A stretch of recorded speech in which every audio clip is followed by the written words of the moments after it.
Hello everyone, good evening. मैं खुशी आपका स्वागत करती हूँ खुशी के चैनल पे।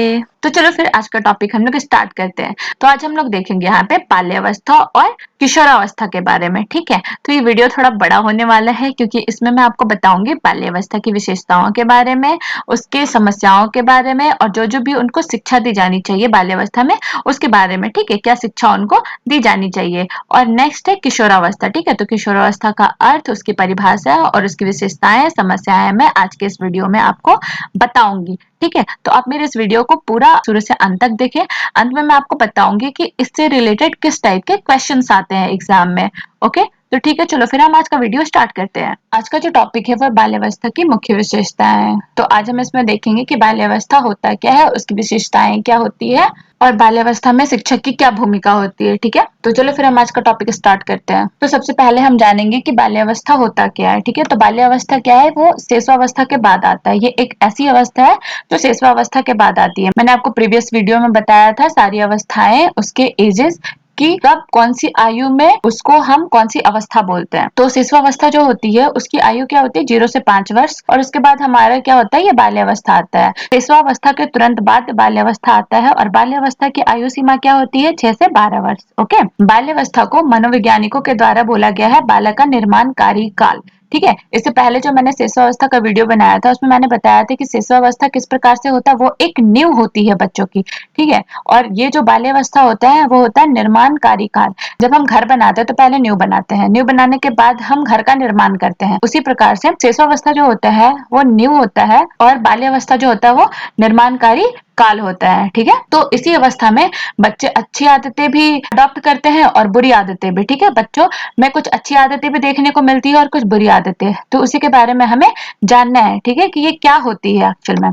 तो चलो फिर हम देखेंगे बाल्यावस्था की मुख्य विशेषताएं। तो यहाँ पे लिखते हैं कि बाल्यावस्था की मुख्य विशेषताएं क्या है, निम्नलिखित हैं। इसको हम कैरेक्टरिस्टिक ऑफ चाइल्डहुड भी बोलते हैं। इसका पहला पॉइंट जो है वो है शारीरिक एवं मानसिक विकास में स्थिरता, जिसको कि हम इंग्लिश में stability in physical and mental growth भी बोलते हैं। तो यहाँ पे रॉस जो एक मनोवैज्ञानिक है उन्होंने बोला है शारीरिक और मानसिक स्थिरता बाल्यावस्था की सबसे महत्वपूर्ण विशेषता है।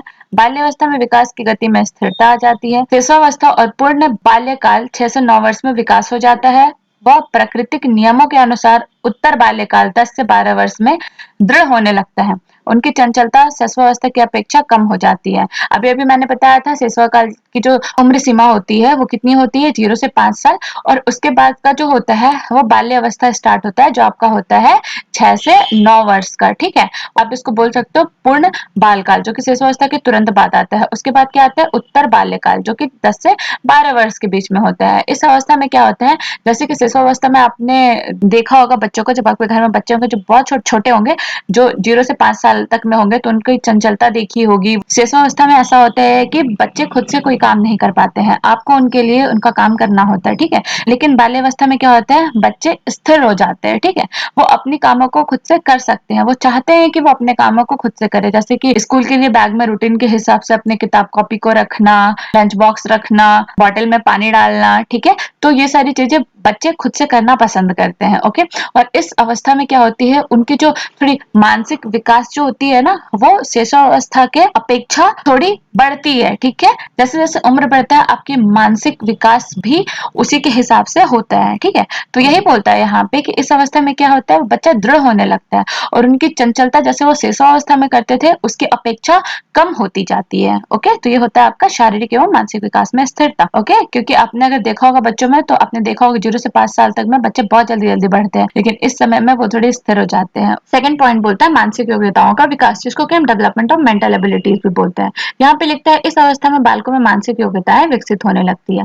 मूर्त तथा प्रत्यक्ष वस्तुओं के लिए सरलता से चिंतन कर लेता है। बच्चों में समझने, स्मरण करने, तर्क करने आदि की योग्यताएं विकसित होने लगती है। ठीक है, तो यहाँ पे क्या बोल रहा है, बच्चों में क्या होती है, समझने, स्मरण करने, तर्क करने की योग्यता क्या होती है, विकसित होने लगती है। मैंने जो इमेज डाला है यहाँ पे आप उसमें देख सकते हो। आप जब भी 6 से 12 वर्ष के बच्चों को जब मिलोगे तो आप हमेशा देखना ये चीजें कि जब भी वो किसी चीज को देखते हैं, जब वो सामने से उस चीज को देखेंगे, उसके अंदर की चीजों का तो पता नहीं, लेकिन वो बाहर के अपीयरेंस के हिसाब से वो आपसे इतने सारे क्वेश्चन पूछने लगेंगे जिनका आपके पास भी आंसर नहीं होता होगा, है ना। इसी प्रकार से बोलता है कि बच्चों में मानसिक योग्यताओं का विकास होता है। वो जब भी किसी चीज को देखते हैं तो उस चीज को समझने की कोशिश करते हैं, और जब भी उनको आप कुछ बोलोगे ना, वो उन सारी चीजों को याद करेंगे। ठीक है, देखना जब भी आप उनको कुछ पढ़ाओगे तो वो उन सारी चीजों को बहुत आसानी से याद कर लेंगे, जो कि शिशुअवस्था में उतनी आसानी से नहीं हो पाता है। लेकिन इस अवस्था में, बाल्य अवस्था में, बच्चे जिस भी चीज को देखते हैं उस चीज को वो स्मरण रखते हैं, उनकी स्मरण शक्ति भी बढ़ती है। ठीक है, वो किसी भी चीज को देख के तर्क करना स्टार्ट करेंगे, आपस में भी एक दूसरे बच्चे से। क्लास में भी जब आप उनको कोई टॉपिक बताओगे तो वो आपस में ही डिस्कशन करना स्टार्ट करेंगे, या फिर कुछ समझ में नहीं आएगा तो वो फिर आपसे पूछेंगे, एक शिक्षक से पूछेंगे। अगर घर में वो किसी चीजों को देखते हैं तो अपने पेरेंट्स से पूछेंगे, घर में कोई भी बड़ा है तो उससे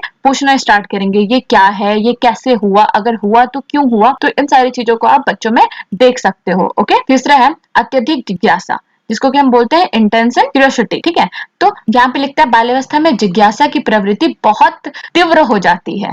बच्चे अति जिज्ञासु व्यवहार प्रदर्शित करते हैं और उम्मीद करते हैं कि उनके सवालों का जवाब माता पिता और शिक्षकों व घर के अन्य सदस्यों द्वारा प्राथमिकता के आधार पर दिया जाना चाहिए। किसके किसके द्वारा? शिक्षकों व घर के अन्य सदस्यों। तो बच्चा जो होता है किसी भी चीज को देख के, इसके पहले मैंने समझाया था, उनकी मानसिक योग्यता में भी विकास होता है, क्योंकि वो चीजों को जब देखते हैं तो चीजों को समझते हैं, समझते तो उनके अंदर वो क्यूरियोसिटी उत्पन्न होती है कि कैसे, अगर ये चीजें बनी तो कैसे बनी। जैसे यहाँ पे मैंने एक इमेज डाल रखा है, यहाँ पे देखोगे आप लोग कि ये बच्ची जो है एक कीड़े को देख रही है। ठीक है, तो इस चीज को ये देख रही है, फिर वो आपसे क्वेश्चन पूछेगी कि मम्मा कीड़ा कैसे बना, या फिर किसी घर में वो किसी भी सदस्य से पूछेगी कि ये कीड़ा आता कहाँ से है, अच्छा या फिर ये उड़ते कैसे हैं। तो बहुत सारे क्वेश्चंस उनके अंदर आते हैं, और वो घर में या अपने माता पिता से या फिर शिक्षकों से या फिर घर के अन्य सदस्यों से वो क्या करते हैं, क्वेश्चन करना स्टार्ट करते हैं कि कैसे आया कीड़ा, कहाँ से आया कीड़ा, उड़ता कैसे है।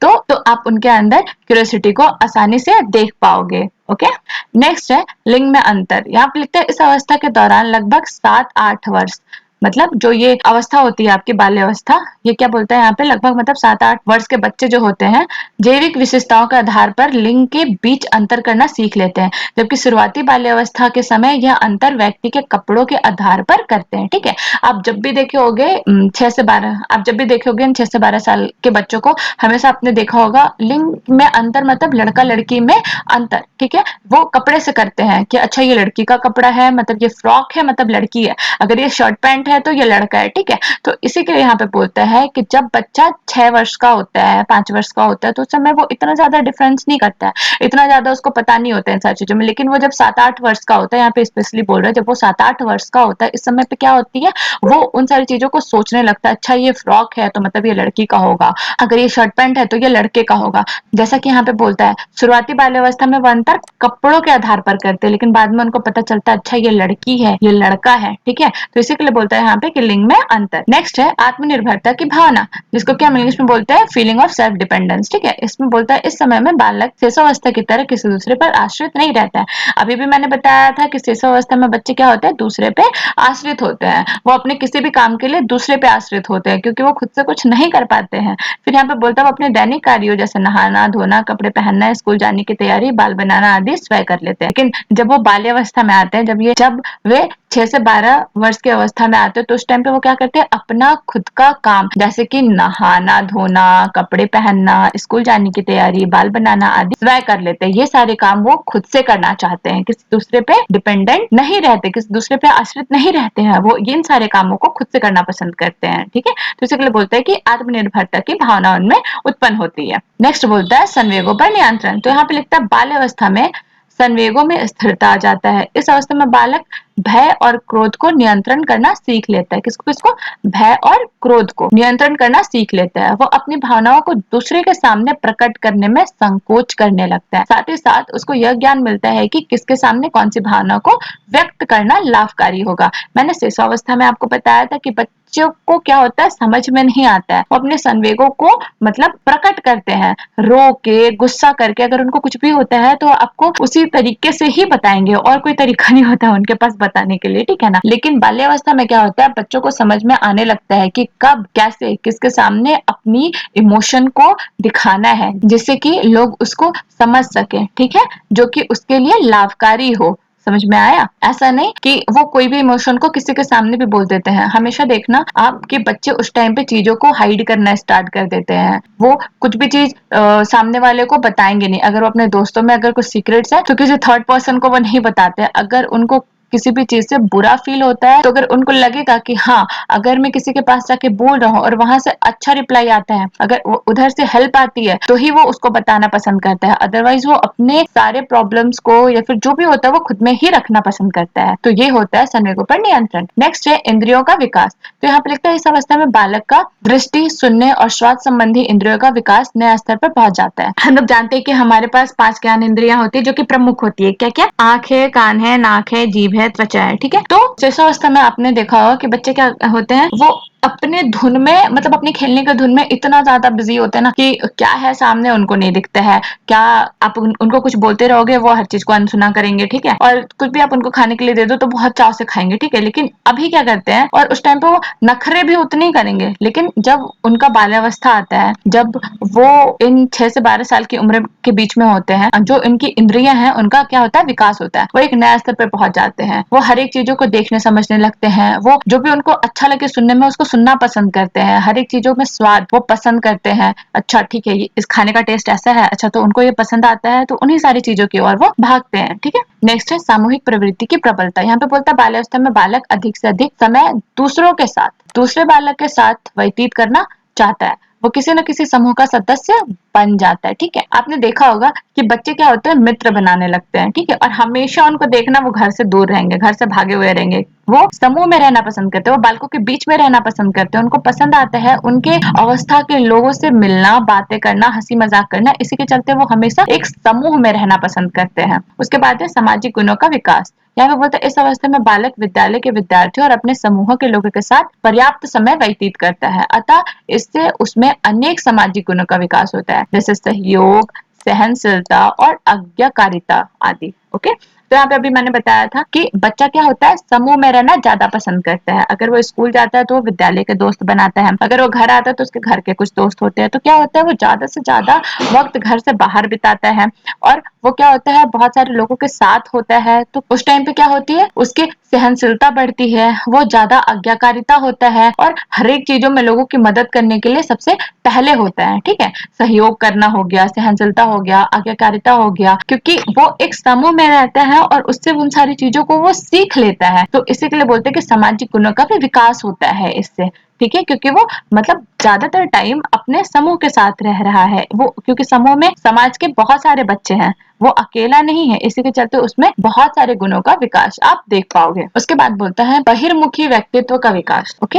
तो यहाँ पे लिखता है प्रसिद्ध मनोवैज्ञानिक युग ने मानव व्यक्ति को अंतर्मुखी, बहिर्मुखी और उभयमुखी 3 भागों में बांटा था। इस अवस्था में बालकों में बहिर्मुखी प्रवृत्ति विकसित होने लगती है। तो बाहर घूमना, बाहर की वस्तुओं को देखना, दूसरे के प्रति जानने आदि में रुचि प्रदर्शित करने लगता है। किसमें किसमें? वो बाहर घूमना उसको पसंद आती है, बाहर की वस्तुएं देखना उसको पसंद आती है और दूसरे के प्रति जानने में रुचि प्रदर्शित करता है। ठीक है। हमेशा देखना ऐसे बच्चों में जो कि बाल्यावस्था में होते हैं, उनको बाहर घूमना बहुत पसंद होता है। अभी मैंने बताया कि उनको समूह में रहना पसंद होता है, तो उनको बाहर घूमना पसंद है, उनको बाहर की वस्तुएं देखना, उनको बाहर की चीजें खाना, बाहर जाना, बाहर जो कुछ भी वो देखेंगे उसके बारे में उनको जानना, उनके अंदर की वो जिज्ञासा, हर एक चीजों में रुचि दिखाने लगते हैं। तो इसी के लिए बोलता है कि युग जो है, जो एक प्रसिद्ध मनोवैज्ञानिक हैं, उन्होंने पाया कि जब बच्चा बाल्यावस्था में होता है तो उसमें क्या होती है, बहिर्मुखी व्यक्तित्व का विकास होता है। ठीक है। यहाँ पे अंतर्मुखी, बहिर्मुखी और उभयमुखी का मतलब क्या है? अंतर्मुखी में लोग क्या होते हैं,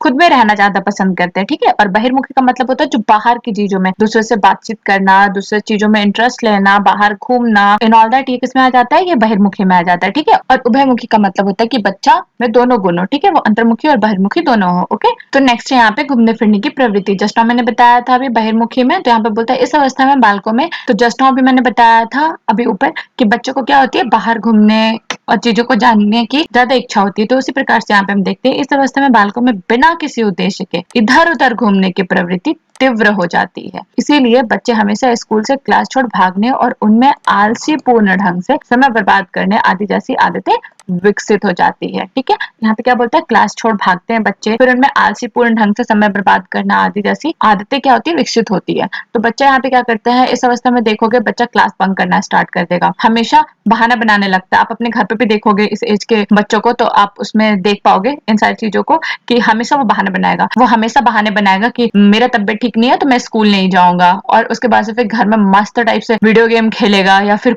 कोई गेम खेलेगा। तो यहाँ पे इसीलिए बोलते हैं कि बच्चे में क्या होती है, घूमने फिरने की प्रवृत्ति है, वो तो पढ़ाई लिखाई छोड़ के वो मस्त अपना टाइम इधर उधर बर्बाद करेगा, लेकिन वो स्कूल नहीं जाएगा। ठीक है, मतलब उसमें इच्छा होती है कि वो इधर घूमे उधर जाए, अपना समय बस बर्बाद करे। ठीक है, नेक्स्ट क्या होता है, वास्तविक जगत से संबंध। ओके, तो यहाँ पे बोलता है स्ट्रैंग, जो कि एक मनोवैज्ञानिक थे, उन्होंने कहा बालक अपने को अति विशाल संसार में पाता है और उसके बारे में जल्दी से जल्दी जानकारी प्राप्त करना चाहता है। इस अवस्था में बालक अपने काल्पनिक जगत से निकलकर अपनी वास्तविक जगत में विचरण करने लगता है। क्या बोलता है, काल्पनिक जगत से निकलकर अपनी वास्तविक जगत में विचरण करने लगता है। वो वास्तविक जगत की प्रत्येक वस्तु की ओर आकर्षित होता है तथा इसके बारे में अधिक से अधिक जानकारी प्राप्त करने का प्रयत्न करता है। ठीक है, तो यहाँ पे बोलता है स्ट्रेंग जो है वो एक मनोवैज्ञानिक है और उन्होंने बोला कि बालक अपने को एक बहुत मतलब विशाल संसार में पाता है, क्योंकि शिशुअवस्था में बच्चा क्या करते हैं, जब उनको आप कहानियां सुनाओगे या फिर खुद भी दिखाओगे तो वो एक काल्पनिक जीवन में जीते हैं, वो कल्पना करते हैं उन सारी चीजों की, उन सारी चीजों को वो सोचते हैं, अच्छा ऐसा था, अच्छा एक परी आई थी, अच्छा एक घोड़ा था। लेकिन बाल्यावस्था में चीजों को बच्चा समझने लगता है। मैंने पहला पॉइंट क्या बताया था कि उसमें मानसिक जो है विकास वो स्थिर हो जाती है, चीजों को वो समझता है, तो इसी के लिए बोलते हैं कि वो एक वास्तविक जगत में जीना चाहता है। बच्चा अगर बाहर निकलता है घूमने के लिए तो उन सारी चीजों को देख के वो चिंतन करता है, और अगर कोई भी चीजें उसको पसंद आ रही है तो वो उसकी ओर आकर्षित होता है, उन सारी चीजों के बारे में अधिक से अधिक जानना चाहता है, वो एक वास्तविक जीवन में जीता है। ठीक है, हर एक वास्तविक चीजों को वो देखेगा, उनको जानेगा, उस टाइम पे उनको काल्पनिक जगत से कोई वास्ता ही नहीं रह जाता है। ठीक है, तो यही बोलता है कि वास्तविक जगत से संबंध। ओके, तो ये हो गया आपका बाल्यावस्था की विशेषताएं। अब हम नेक्स्ट जो है वो हम देखेंगे कि बाल्यावस्था में शिक्षकों को कैसे बच्चों को टीच करना चाहिए, कैसे बच्चों को पढ़ाना चाहिए। ठीक है, तो चलो फिर हम देखते हैं नेक्स्ट। यहाँ पे लिखता है बाल्यावस्था में शिक्षक की भूमिका, क्या क्या भूमिका है। तो यहाँ पे ब्लेयर, जोन्स एंड सिम्पसन, ठीक है, ये कौन है, मनोवैज्ञानिक है। तो इनके अनुसार बाल्यावस्था में ही व्यक्ति के आधारभूत दृष्टिकोण, मूल्य तथा आदर्शों का काफी सीमा तक निर्माण होता है। क्या क्या होता है, आधारभूत दृष्टिकोण, उनके देखने का तरीका, उसके मूल्य, उनके आदर्श क्या होते हैं, काफी सीमा तक निर्माण होता है। अतः बाल्यावस्था में शिक्षक की भूमिका क्या है, निम्नलिखित है। तो पहला हम पॉइंट देखेंगे जिज्ञासा की संतुष्टि। मैंने बताया था कि इस अवस्था में बच्चे क्या होते हैं, उनके अंदर जिज्ञासा होती है चीजों को जानने की। तो बोलता है बालकों में जिज्ञासा प्रवृत्ति काफी अधिक होती है। किसकी प्रवृत्ति, जिज्ञासा प्रवृत्ति काफी अधिक होती है, इसीलिए बालकों को उनकी जिज्ञासा को शांत करने वाली शिक्षा उसे देनी चाहिए। तो शिक्षक को हमेशा क्या होना चाहिए, बालकों की जिज्ञासाओं को शांत करने वाली शिक्षा उन्हें देनी चाहिए। अगर बच्चा कोई चीज पूछ रहा है तो आपको क्या करना है, उसको आंसर करना है, उनकी जिज्ञासाओं को शांत करना है आपको। ऐसा नहीं कि अगर बच्चा कुछ पूछ रहा है तो आप उसको इग्नोर कर रहे हो, नहीं, ऐसा बिल्कुल नहीं। अगर बच्चा आपसे कुछ पूछ रहा है, अगर कुछ जानना चाहता है तो आपको उनके हर एक प्रश्न के उत्तर को देना है, उनकी जिज्ञासाओं को शांत करने की कोशिश करनी है। ठीक है, तो ये होता है जिज्ञासा की संतुष्टि। दूसरा है देखो और सीखो विधि। इसमें लिखता है शिक्षकों को चाहिए कि वो बालकों को ज्यादा से ज्यादा देखो और सीखो विधि, क्या विधि, देखो और सीखो विधि की ओर प्रोत्साहित करना चाहिए, जैसे पुस्तकालय की व्यवस्था, प्रयोगशालाएं, खेलकूद की व्यवस्था आदि। ओके, तो हमें इस प्रकार से सिलेबस बनाना है जिसमें कि ज्यादा से ज्यादा क्या हो, बच्चों को देखो और सीखो विधि के द्वारा हम सिखाएं। स्कूल में क्या, पुस्तकालय जरूरी है, ठीक है, प्रयोगशालाएं जरूरी है, मतलब लाइब्रेरी जरूरी है, लैब्स जरूरी है, और खेलकूद की व्यवस्था। ठीक है, अच्छा एक व्यवस्था होना चाहिए इन सारी चीजों का, जैसे कि बच्चे क्या हो, जल्दी से जल्दी, बच्चे जितना आप उनको बोलोगे ना उस सारी चीजों का अडॉप्ट नहीं करते, उतना ज्यादा वो देख के चीजों को सीखते हैं। ठीक है, आप जैसे करोगे, जैसे उनको दिखाओगे, जैसे उसको बताओगे, बच्चे उस चीज को बहुत जल्दी अडॉप्ट करते हैं। इसी के चलते ज्यादा से ज्यादा कोशिश करनी चाहिए शिक्षकों को कि वो देखो और सीखो विधि के द्वारा बच्चे को शिक्षा दे। ठीक है, और उन सारी चीजों के लिए जरूरी है कि आपके यहाँ पे लाइब्रेरी में अच्छी व्यवस्था होनी चाहिए, लैब होना चाहिए, और खेल कूद की अच्छी व्यवस्था होनी चाहिए। ठीक है, नेक्स्ट पॉइंट यहाँ पे क्या है, भाषा विकास। तब बोलता बालक के भाषा विकास पर आरंभ से ही ध्यान देना चाहिए। भाषा में शब्दों का चयन, वाक्य विन्यास एवं बोलने का ढंग आदि दूसरे को प्रभावित करते हैं, इसीलिए इस आयु के बालकों को भाषा का सही प्रशिक्षण देना चाहिए। हम ये चीजें जानते हैं कि बच्चा क्या होता है, पहले सुनना सीखता है, फिर बोलना सीखता है, फिर पढ़ना सीखता है, फिर लिखना सीखता है, ठीक है। तो इस अवस्था में क्या होता है, स्पेशली हमें ध्यान देना चाहिए बच्चों के भाषा पे, ठीक है, उसके शब्द के चयन पे, ठीक है, कि हम बच्चे को क्या पढ़ा रहे हैं, कैसे पढ़ा रहे हैं। जब हम शिक्षक हैं तो हमें ऐसी भाषा, ऐसे शब्दों का चयन करना है जिससे कि बच्चे उन्हीं सारे शब्दों का प्रयोग करें, ठीक है। इस अवस्था में हमें स्पेशली अपने जो भी शब्द हम बोलते हैं उस पर विशेष ध्यान देना चाहिए, खासकर टीचर्स को ऐसे शब्द बोलो जिसको कि बच्चे सुने और समझे, क्योंकि ये चीजें आपको अच्छे से पता है। जस्ट नाउ अभी हमने देखा कि देखो और सीखो विधि, ठीक है, बच्चा देख के सीखता है। तो आप जैसे बोलोगे, जिन सारे शब्दों का चयन करोगे, उसी हिसाब से बच्चे भी बोलेंगे किसी दूसरे के सामने। तो इसी के चलते हमें ऐसे शब्दों का चयन करना है जिसको कि बच्चे जब बोले तो सुन के अच्छा लगे, ठीक है, क्योंकि एक शब्द जो होता है क्या करता है, दूसरे को प्रभावित करता है, ठीक है। इसी के चलते हमेशा बोला जाता है कि बच्चों के सामने आपको सोच समझ के बोलना चाहिए, क्योंकि आप अगर कुछ भी ऐसी वैसी बातों को बोलोगे तो बच्चा तुरंत उन सारी चीजों को अडॉप्ट करेगा और वही सारी चीजें वो दूसरे के सामने बोलेगा। इसी के लिए हमें हमेशा बच्चों के लिए सही शब्दों का चयन करना चाहिए, वाक्य विन्यास एवं बोलने का ढंग हमें उनको सिखाना चाहिए, ठीक है। तो अगर आप बच्चों को भाषा का सही प्रशिक्षण देते हो तो बच्चे लोगों के सामने सही चीजों को बोलेंगे। ओके, नेक्स्ट है विषय का चयन। यहाँ पे बोलते हैं शिक्षकों को बालकों के विषय चयन पर ध्यान देना चाहिए जो उसकी आवश्यकताओं की पूर्ति कर सके और बालकों के हित में हो। क्या बोलते हैं कि विषय का चयन जब करते हो तो आपको ध्यान देना चाहिए। क्या बोलते हैं कि जब हम विषय चुनते हैं तो हमें उस समय विशेष ध्यान देना चाहिए। जैसे उसमें कौन कौन सा हम लोग विषय डाल सकते हैं जो बच्चों के लिए लाभकारी हो। तो पहले भाषा, अभी मैंने बताया था कि भाषा का चयन करना, तो भाषा हमें सबसे ज्यादा इम्पोर्टेंट है। फिर अंक गणित, विज्ञान, ड्राइंग, सुलेख, पत्र लेखन और निबंध, जिससे कि बच्चा समझ सके चीजों को, ठीक है। ऐसे विषय को आप ना लाए जिससे कि उसका कुछ मतलब विकास ही नहीं हो रहा है, बच्चों को कुछ समझ ही में नहीं आ रहा है, ठीक है। तो हमें ऐसे विषय को लेके आना है जिसको कि बच्चा समझे भी और उसको पढ़ने में मजा आए, ठीक है। तो अब यहाँ पे बोलता है नैतिक शिक्षा। यहाँ पे बोलता है जो कॉल्सनिक है वो एक मनोवैज्ञानिक है।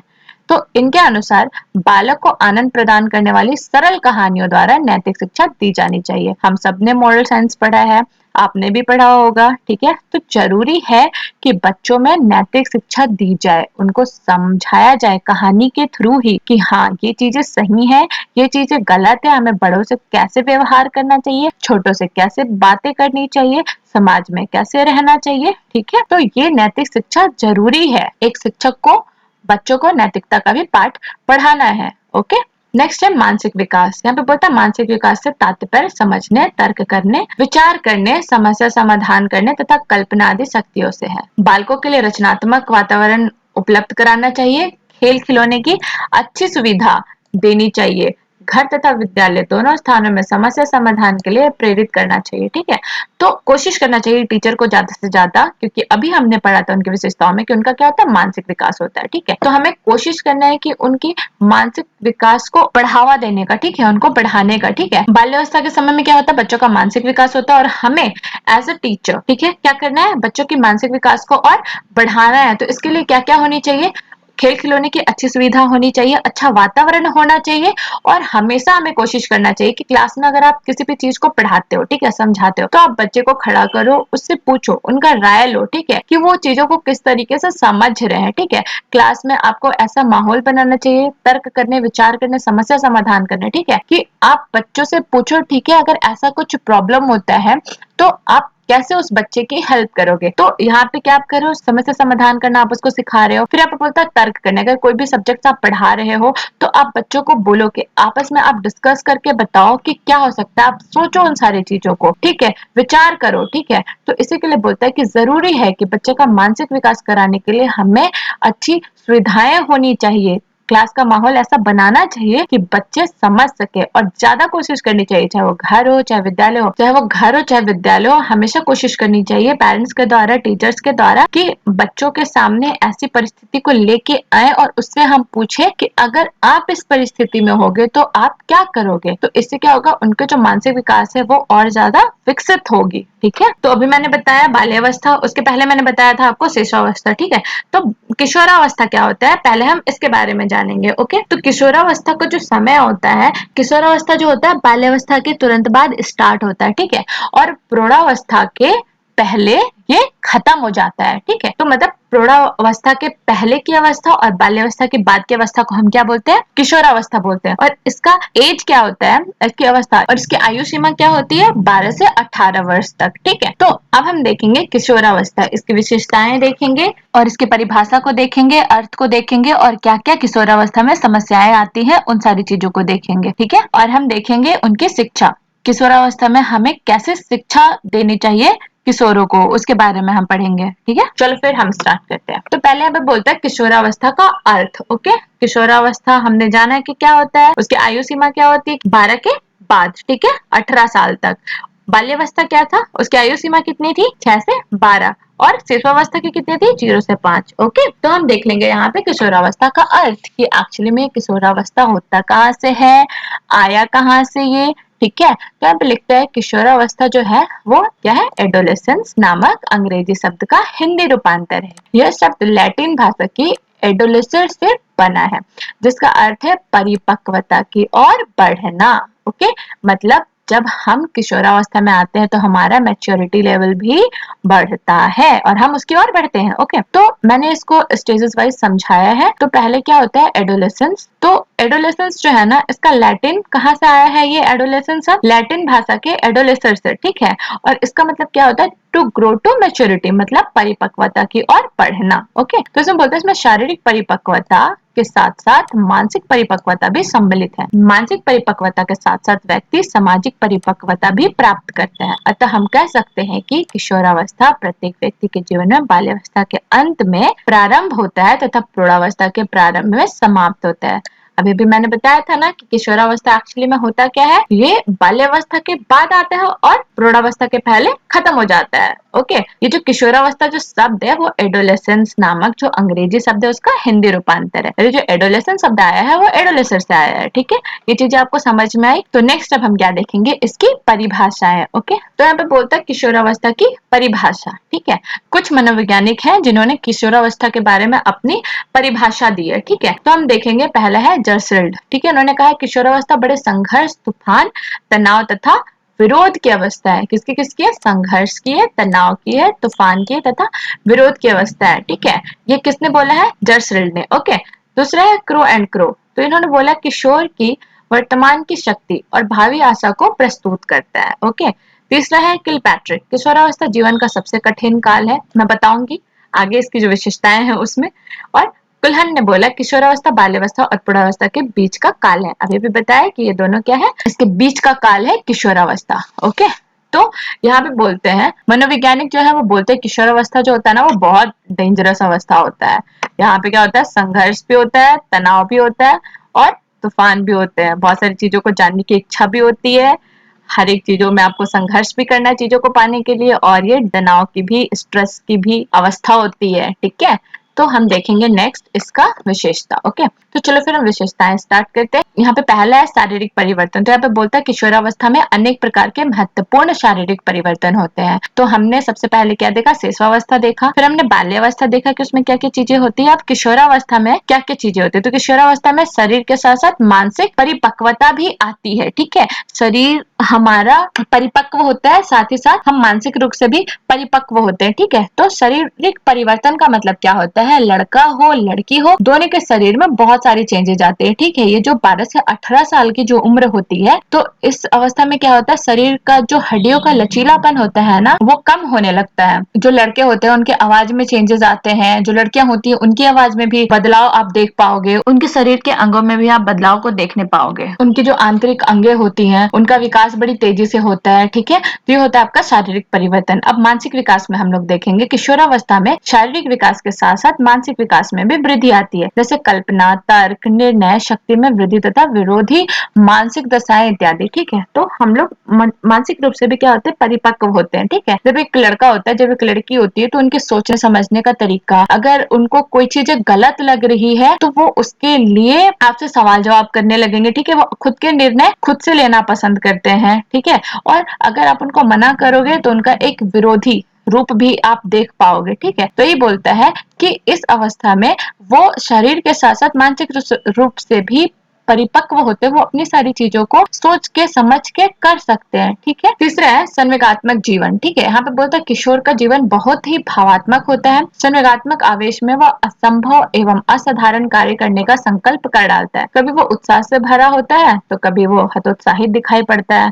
ठीक है, तो यहाँ पे क्या होता है कि बच्चों का जो इमोशन होता है, ठीक है, उसको देखोगे, ठीक है, अगर कोई भी अगर उसको उस लेवल में जाके परेशान करता है तो वो कोई भी काम करने को रेडी हो जाता है। उसको नहीं समझ में आता कि क्या सही है क्या गलत है, वो हर असंभव और असाधारण कार्य को करने का संकल्प कर लेता है। अगर उसको पहाड़ पे से नीचे कूदना होगा ना, और कोई अगर उसको बोल दे कि तुम नहीं कर पाओगे, नहीं कर पाओगे, तो वो उसको इतना ज्यादा इमोशनली रूप से ले लेता है ना कि उसके बाद से फिर वो उस चीज को करने पे उतावला हो जाता है। ठीक है, और फिर वो अपनी जान की परवाह किए बगैर वो उन सारे कामों को कर बैठता है। आप उसको जितना भी किसी भी चीज के लिए मना करोगे कि तुम नहीं कर सकते, वो उसी चीज को करने के लिए, हर असंभव से असंभव चीज को करने के लिए वो हमेशा आगे रहेगा। और फिर क्या बोलता है, कभी वो उत्साह से भरा होता है तो कभी वो हतोत्साहित दिखाई पड़ता है। अगर कोई भी चीज उसके अकॉर्डिंग हो रही है तो बहुत खुश होता है, अगर नहीं हो रही है तो फिर अगर आप उसकी प्रशंसा कर रहे हो तो हमेशा देखना वो खुश रहेगा, और अगर कभी ऐसा हुआ कि उसकी प्रशंसा नहीं हो पाई तो तुरंत वो निराश हो जाता है। ठीक है, तो ये होता है आपका संवेगात्मक जीवन। नेक्स्ट है व्यवहार में विभिन्नता। यहाँ पे लिखता है किशोरों में आवेगों और संवेगों में बड़ी प्रबलता होती है, यही कारण है वह विभिन्न प्रकार का व्यवहार करता है। ठीक है, तो यहाँ पे बोलने का मतलब ये है कि बहुत समय आप देखोगे कि किशोर जो होते हैं वो बहुत ज्यादा आलसी बिहेव करते हैं और कभी कभी वो बहुत ज्यादा एनर्जेटिक होते हैं। इसका मतलब यहाँ पे यही बोलता है कि उनके यही व्यवहारों में विभिन्नता के बारे में यहाँ पे ये बता रहा है। ठीक है, हमेशा किशोर एक जैसे नहीं होते हैं, कभी कभी उनके व्यवहारों में आप बहुत ज्यादा बदलाव देखने पाओगे। कभी कभी वो बहुत ज्यादा क्रियाशील होते हैं तो कभी कभी बहुत ज्यादा आलसी होते हैं। तो इन्हीं पे आधारित बी.एन. झा जो थे उन्होंने कहा था कि हमारे सबसे संवेगात्मक व्यवहार में कुछ विरोध होता है, पर किशोरावस्था में ये व्यवहार विशेष रूप से स्पष्ट होता है। होने के लिए तो हर अवस्था में होता है ये चीजें, लेकिन स्पेशली किशोरावस्था में ये क्या होता है, बहुत ज्यादा होता है। उनके व्यवहारों में बहुत ज्यादा विभिन्नता को देखने पाते हो। ठीक है, नेक्स्ट है वीर पूजा। ठीक है, तो यहाँ पे बोलते हैं इस अवस्था में वीर पूजा की प्रवृत्ति बहुत ज्यादा प्रबल हो जाती है। वीर पूजा का मतलब क्या होता है, किशोर हो या किशोरिया हो वो अपने लिए एक आइडियल बना लेते हैं। ठीक है, देखना कोई किसी एक्टर की तरह बनना चाहता है तो कोई किसी एक्ट्रेस की तरह बनना चाहता है, तो इसी को बोलते हैं वीर पूजा। कोई अपने लिए एक आइडियल चुन लेता है कि मेरे को इसके जैसा बनना है। ठीक है, तो उसी को बोलते हैं वीर पूजा, और वो उन्हीं की तरह बनने के लिए जो कुछ भी ना करना पड़े वो करते हैं। ओके, नेक्स्ट है यहाँ पे व्यवसाय चुनाव की चिंता। यहाँ पे लिखता है इस अवस्था में ही किशोर अपने भावी व्यवसाय चुनने की चिंता करने लगता है। स्टैनले हॉल जो एक मनोवैज्ञानिक है, उन्होंने कहा है कि किशोरावस्था एक नया जन्म है क्योंकि इसी में उच्चतर एवं श्रेष्ठतर मानव विशेषताओं के दर्शन होते हैं। ठीक है, इस अवस्था में क्या होता है कि बच्चे उस जगह पर पहुंच जाते हैं जहां पे उनको अपने व्यवसाय की चिंता सताने लगती है। वो ये चिंता करने लगते हैं कि आगे जाके उनको क्या बनना है, डॉक्टर बनना है, इंजीनियर बनना है, या फिर कोई बिजनेसमैन बनना है। तो इसी के लिए यहाँ पे बोलता है कि बच्चे जो होते हैं व्यवसाय चुनने के लिए बहुत ज्यादा चिंतित होते हैं, क्योंकि उनको अपने भविष्य की चिंता सताने लगती है कि आगे जाके उनको करना क्या है एग्जैक्टली। तो इसका मतलब यही होता है कि व्यवसाय चुनाव की चिंता। ठीक है, मतलब बच्चे जो होते हैं, किशोर जो होते हैं, किशोरियां जो होती हैं, उस अवस्था में जब वो 12 से 18 साल की जब होती है, उस समय पे वो उस स्टेज में होती है जहाँ पे उन्हें अपनी फ्यूचर की डर जो होती है सताने लगती है, और इसकी वजह से वो अपने व्यवसाय को चुनने के लिए चिंतित होते हैं कि उनको एग्जैक्टली करना क्या है, वो क्या बनना चाहते हैं, किस क्षेत्र में जाना चाहते हैं। ओके, और उसी तरीके से वो अपनी आगे की पढ़ाई भी चुनते हैं। अगर उनको इंजीनियरिंग में जाना है तो अपने 12th में देखना साइंस को लेते हैं। अगर उनको डॉक्टर बनना है तो वो बायोलॉजी लेके पढ़ेंगे। तो यही बोला जाता है इस अवस्था में वो क्या होते हैं, इस जगह पे जाके वो क्या होते हैं, वो अपने व्यवसाय के लिए चिंतित होते हैं, वो अपने फ्यूचर के लिए चिंतित होते हैं, और उसके बाद वो चिंतित होते हैं अपने विषय के लिए कि उनको एग्जैक्टली लेना क्या है, जिससे कि वो अपने उस सपने को पूरा कर सके। ओके, उस व्यवसाय तक पहुंच सके। ठीक है, नेक्स्ट है समूह को महत्व। बोलता है किशोर जिस समूह का सदस्य होता है उसको वो अपने परिवार और विद्यालय से अधिक महत्वपूर्ण समझता है। ठीक है, तो यहाँ पे बोलता है कि परिवार और विद्यालय से अधिक महत्वपूर्ण समझता है। ठीक है, अगर आप इस स्टेज में जब बच्चों को बोलोगे, अपने घर में भी आपने देखा होगा, जो बच्चे होते हैं उनको अगर आप बोलोगे कि बेटा आप ये मत करो, लेकिन उनके दिमाग में क्या रहता है, नहीं उनको अपने दोस्तों के पास जाना है, क्योंकि फैमिली से ज्यादा इंपॉर्टेंट उस टाइम पे उसके दोस्त है। अगर मम्मी पापा ये बोल रहे कि बेटा तुमको ये नहीं करना है, लेकिन अगर उसके दोस्त बोल रहे हैं कि नहीं तुमको ये करना है, तो वो करेंगे। अगर उस समय पे उनको चुनने के लिए बोला जाए कि तुमको मम्मी पापा का बात सुनना है फिर अपने फ्रेंड्स का बात सुनना है, तो वो हमेशा अपने फ्रेंड्स की बात को ही चुनेंगे, वो हमेशा एक समूह को ही चुनेंगे। ठीक है, तो ये होता है समूह का महत्व, क्योंकि वो हर एक चीज से ज्यादा अपने समूह को महत्वपूर्ण समझने लगते हैं, अपने समूह को ज्यादा महत्व देने लगते हैं। ओके, अपनी ग्रुप जो उनकी होती है, क्योंकि इस अवस्था पे आके बच्चे जो होती है, चाहे वो लड़के हो चाहे वो लड़कियां हो, अपना उनका एक ग्रुप बन जाता है। स्टडी का हो गया या फिर किसी भी चीज का, डांस का हो गया, सिंगिंग का हो गया, तो वो क्या होते हैं, अपने ग्रुप में रहना ज्यादा पसंद करते हैं। नेक्स्ट है परमार्थ की भावना। किशोरावस्था में परमार्थ भावना अर्थात दूसरों का उपकार करने की भावना का रूप ले लेता है। इस अवस्था में किशोरों में उत्साह और साहस होता है, जो कि परमार्थ भावना को जन्म देती है। तो परमार्थ का मतलब खुद ही समझ में आ गया कि इस समय पे चाहे वो लड़का हो चाहे वो लड़की हो, उनको क्या होता है, दूसरे की हेल्प करने की जो भावना है वो ज्यादा जागृत होती है, क्योंकि उस समय में उनके अंदर हर एक चीजों के लिए इतना ज्यादा उत्साह होता है और हर एक चीज करने के लिए उनके पास वो हिम्मत होती है, जिससे कि वो लोगों की हेल्प करने के लिए हमेशा आगे मौजूद होते हैं, आगे खड़े होते हैं कि हाँ उनको उनकी मदद करनी है। अगर उनको लगता है कि वो उनकी मदद कर सकते हो, तो हमेशा वो उनके लिए खड़े होते हैं। ठीक है, तो यही होता है आपका परमार्थ की भावना। अब नेक्स्ट हो गया आत्मसम्मान की भावना। इस अवस्था में किशोर और किशोरियां आत्मसम्मान के प्रति सजग होते हैं। ठीक है, तो यहाँ पे जो किशोर लड़का या लड़की हो, उनको अपना आत्मसम्मान बहुत ज्यादा मैटर करता है। अगर आप उनको कुछ भी बोल दो जो उनको हर्ट कर जाए, उनके ईगो को हर्ट कर जाए, तो वो बहुत ज्यादा नाराज होते हैं, बहुत ज्यादा दुखित होते हैं। इसी के चलते बोला जाता है कि इस अवस्था में बच्चों से जब भी हम बात कर रहे हैं, चाहे वो लड़का हो चाहे वो लड़कियां हो, ठीक है, चाहे वो किशोर हो चाहे वो किशोरियां हो, तो हमें अपने शब्दों को सोच समझ के बोलना चाहिए। हमें ऐसी चीजें बोलना चाहिए जो कि उनके आत्मसम्मान को ठेस ना पहुंचाए। ओके, उनके आत्मसम्मान को ठेस पहुंचता है तो बहुत सारी गलत कदम उठा सकते हैं, वो घर से भाग सकते हैं, सामने वाले को चोट भी पहुंचा सकते हैं। ओके, तो ये होता है आपका आत्मसम्मान की भावना। ओके, तो आज के लिए बस इतना ही। नेक्स्ट वीडियो में हम देखेंगे किशोरावस्था में उत्पन्न होने वाली समस्याएं और किशोरों को हमें कैसे शिक्षा देनी चाहिए। ठीक है, तो जो भी मैंने पढ़ाया आपको उसके आप अच्छे से नोट्स बना लेना और उसको अच्छे से पढ़ना, और जहां पे आपको समझ में ना आए आप मुझे कमेंट बॉक्स में कमेंट कर सकते हो। अगर आपको मेरा वीडियो पसंद आता है तो आप इसको ज्यादा से ज्यादा लाइक करो, सब्सक्राइब करो और लोगों के साथ शेयर करो। आपका फीडबैक बहुत ज्यादा इंपॉर्टेंट है मेरे लिए, तो फीडबैक देना मत भूलना। Okay, bye bye, take care.